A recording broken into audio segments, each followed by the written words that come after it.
faster than a speeding bullet, more powerful than a locomotive, able to leap tall buildings at a single bound. Look, up in the sky. It's a bird. It's a plane. It's Superman. Kellogg's Pep. P-E-P, Pep. Kellogg's Pep, the Sunshine Cereal, presents The Adventures of Superman.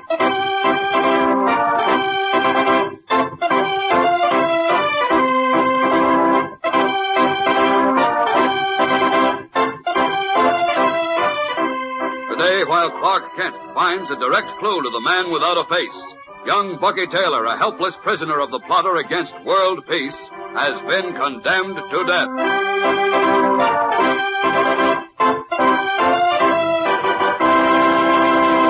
Hello there, gang. This is your pal Dan McCullough. Say, you fellas would certainly hate to be without that terrific keychain Kellogg's Pep is putting out when all your friends are sporting them. Believe me, these collections are something special.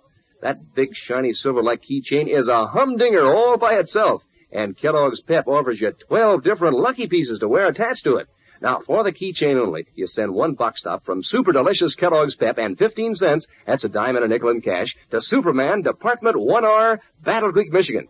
And now the shiny lucky pieces. There are 12 in all, nifty small-scale models of a locomotive, a football, a trolley car, a Scotty dog, skull and crossbones, and binoculars, among others. And because this is a get-acquainted offer, when you receive your first order, you'll get a printed slip with the names and pictures of all 12 lucky pieces on it. And you can keep on ordering until your collection is complete. Now, for each lucky piece you want, send one Pep box top and one dime, plus the names of the lucky pieces you want, to Superman, Department 1R, Battle Creek, Michigan. That's 10 cents and one Pep box top for each of the lucky pieces. And for the keychain, you send 15 cents and one Pep box top. And the address for both is Superman, Department 1R, Battle Creek, Michigan. Now, be sure that you print your name and address clearly and get started right away, because tomorrow will be the last day that we'll make this offer over the air. But we want each and every one of you to have a complete collection, so keep watching the Pep package for further details. And girls, later on, I'll tell you more about your special collection. And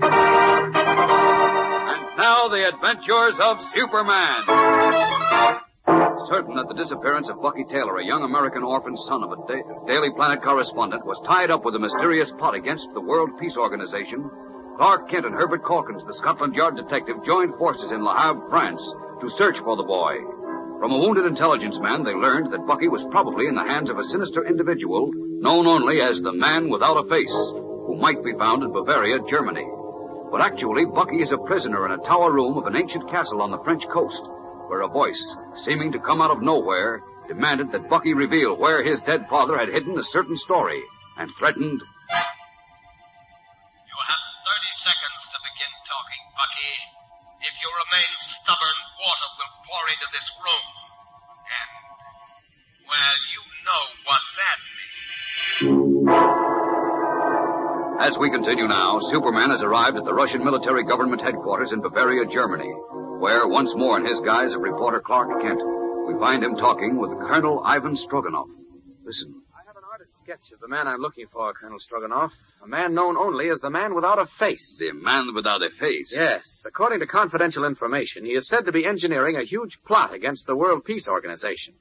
We don't know just what it is yet, but we think he's managed to get hold of young Bucky Taylor. Wait, Comrade Kent. I remember now to have heard of this Man Without a Face. You think he is here in Bavaria? Well, either he is actually here, or this is the place to pick up his trail. Look, here's the artist's sketch of him. It was made from a photograph. Let me see. But this man has a face. Well, he had at the time the photograph was taken. Wait, this man. He's familiar to me. He is? You mean you know him? But, of course, this man is Count von Luder. Who? Count von Luder. It was not generally known, but he was a close associate of Adolf Hitler. Hitler's brain, he was called by those few who knew. Oh? But Count von Luder is dead. Dead? Yes. He had a large estate near here, and we searched for him when we entered this territory. But he was reported to have committed suicide. Reported? You mean you're not sure? Well, we did not find his body, but reliable witnesses. German witnesses? Yes, They could have lied to give the Count an opportunity to get away and assume a new identity. You mean to become the Man Without a Face? Yes. I still think this is a good place to pick up his trail. However, I've got to know more about him. I suppose you have papers, files on him? We have a large file. Could I see it? Of course, Comrade Kent. Good. It is stored with other such files in the vault of a bank on the other side of the town. Come with me. I will take you there. Fine, Colonel. Let's go.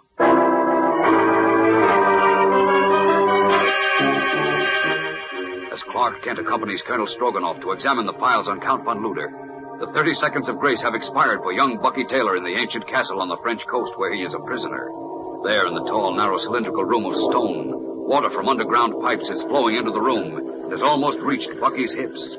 As he stands shivering, the voice which has threatened him before, seeming to come out of nowhere, filters into the tomb-like room. Be sensible, boy. You can still save your life. Tell me where your father hid his story about the World Peace Organization, and I will stop the water. I don't know anything about it, I tell you. I don't know. Stop lying. We heard your father tell this to the editor of the Daily Planet when he spoke with him on the transatlantic telephone before he was shot. You did? Yes, he knew he was in danger, so he took precautions to preserve his story. He wrote down the name of the man without a face and the names of the others involved in a certain plan having to do with the World Peace Organization. And he wrote down the plan which he had just learned. If you know so much, what do you want from me? You know why I want it. You're going to tell me where it is. Oh, so you can get it and burn it up, and then not have to worry about getting caught when you wreck the World Peace Organization. Is that it? Still being brave and patriotic, Bucky?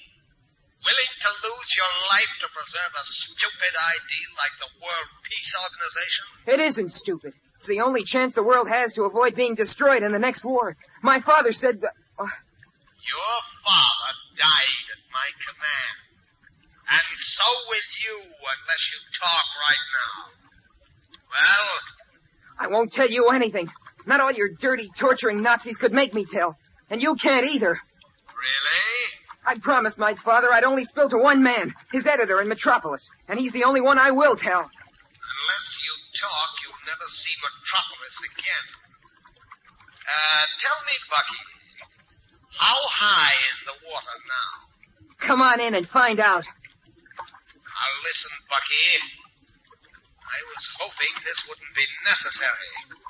But you're forcing my hand. How rude of me. I'm so sorry. You have selected a poor time for making jokes, my young friend. Maybe, but what a swell time to pull the line about this is killing me. You stupid young dolt. Now I'll make the water pour in even faster. Like this. You dirty... Let's see how long this will strike you funny.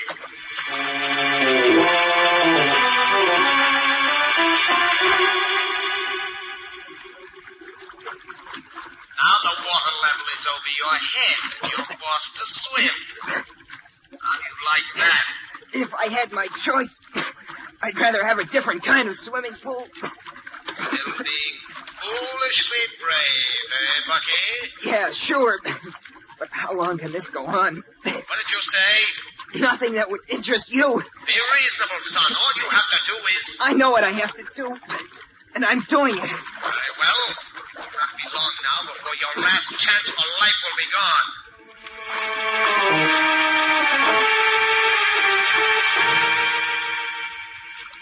Only 4 feet of space remain free of water in this cylinder. Will you talk now, Bucky? No. Foolish, stupid, stubborn American swine. In only 5 minutes, the water line will reach the ceiling. Make up your mind to talk in that time or die.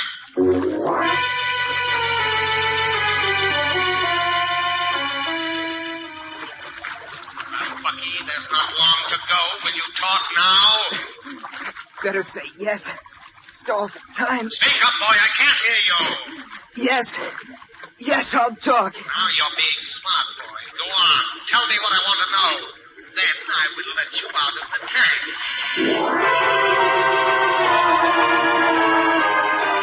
Completely exhausted and near the end of his rope, the courageous boy agrees to talk to the man without a face, hoping in that way to stall for time. But then what? Will his ruse work? And even if it does, will he gain anything by it while Superman remains unaware of his whereabouts? We'll be back in a moment for the exciting climax of today's story. So stand by. Say, there's just one more day, girls, for me to tell you over the air about the special collection Kellogg's Pep has for you. So get your pencil ready and listen carefully, and I'll give you all the details. You see, Kellogg's Pep is offering a swell silver-like charm bracelet, a real piece of jewelry, and 12 different charms to wear on it. Now, let's take up the bracelet first. It's a honey, believe me, and here's how to get it. For the bracelet only, you send one box top from Super Delicious Kellogg's Pep and 10 cents, that's a dime in cash, to Superman, Department 1R, Battle Creek, Michigan. And now for the bright, shiny charms to go with it. Listen to this. Among the 12 different charms, there are nifty, small-scale models of a piano, a cuckoo clock, binoculars, a Scotty dog, a violin, and a skate. Of course, you won't remember all that at once, so with your first package, you'll get a printed slip with the names and pictures of all 12 charms. And you'll keep right on ordering them until your whole collection is complete. And send for just as many as you like to start, but be sure that for each charm you want, you send one Pep box top and one dime, plus the names of the charms you want, to Superman, Department 1R, Battle Creek, Michigan. That's one dime and one Pep box top for each charm, and one dime and one Pep box top for the bracelet. And the address for both is Superman, Department 1R, Battle Creek, Michigan. And be sure that you print your name and address clearly. And remember, girls, as I said before, tomorrow's the last day that we'll make this offer over the air. But you'll still be able to complete your collection, and keep watching the Pep package for further details. As we continue, our scene is the office of a small bank in the Bavarian town which houses the Russian military government for that German province. Clark Kent and Colonel Ivan Stroganoff are examining a voluminous file on Count von Luder, whom Kent believes to be the mysterious man without a face. Man, you say had his fingers in most of the Germans' dirty pies, Colonel. There isn't much revealing stuff here about von Luder. He was very clever, Comrade Kent. Yeah. All his work was done in great secrecy.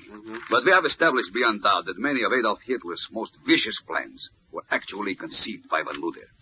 Does that mean with regards to France, too? We are positive that Count von Luder was the real ruler of Vichy France. Oh. We have discovered that he was in France, quartered in the castle of some French collaborationists, while the Nazis ruled there. Wait a minute, that might be a lead. Here's an envelope from a letter written by von Luder to the Burgermeister here. It's from France. See the postmark? 1943, and von Luder's name in the corner. But the letter itself is missing, so that cannot help us. Oh, no, wait, maybe it can. There's an engraving of an old castle or chateau or something on the envelope. If I only make out the name of the town. The postmark's pretty faded, though. Oh, wait a minute, I've got it. Cap Grinet. So, now where are we? I know where I'm going to be in a matter of seconds, Colonel. In Cap Grinet, looking for that castle. In a matter of seconds, Comrade. Cap Grinet is perhaps 2,000-3,000 miles away. Yeah, well, it may take a bit longer. Quite a bit, Comrade. Anyhow, I think you place far too much hope in this slight clue. That's the only clue I've been able to find, and it might pay off, so I've got to run it down. Well, goodbye, Colonel Stroganoff, and thanks very much. I'm on my way. Hurrying from the little bank, Clark Kent steps into the shadows of a tall hedge, and a moment later, garbed once more in the blue costume and red cape of Superman. Up, and away!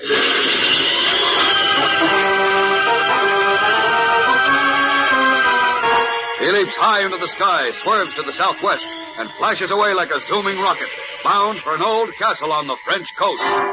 Is it the ancient fortress in which young Bucky Taylor is close to death? Will Superman be in time to save Bucky and to move against the man without a face, who has already given orders to proceed with his mysterious plot against the World Peace Organization? There's a thrill a minute for you in tomorrow's episode, fellows and girls, so don't miss it. Tune in, same time, same station. And remember, for breakfast, it's Kellogg's Pep. For excitement, the adventures of Superman.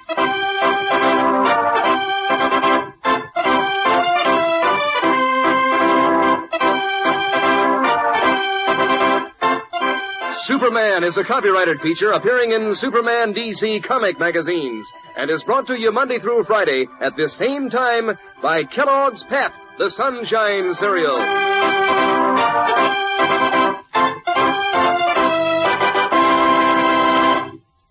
This is the Mutual Broadcasting System.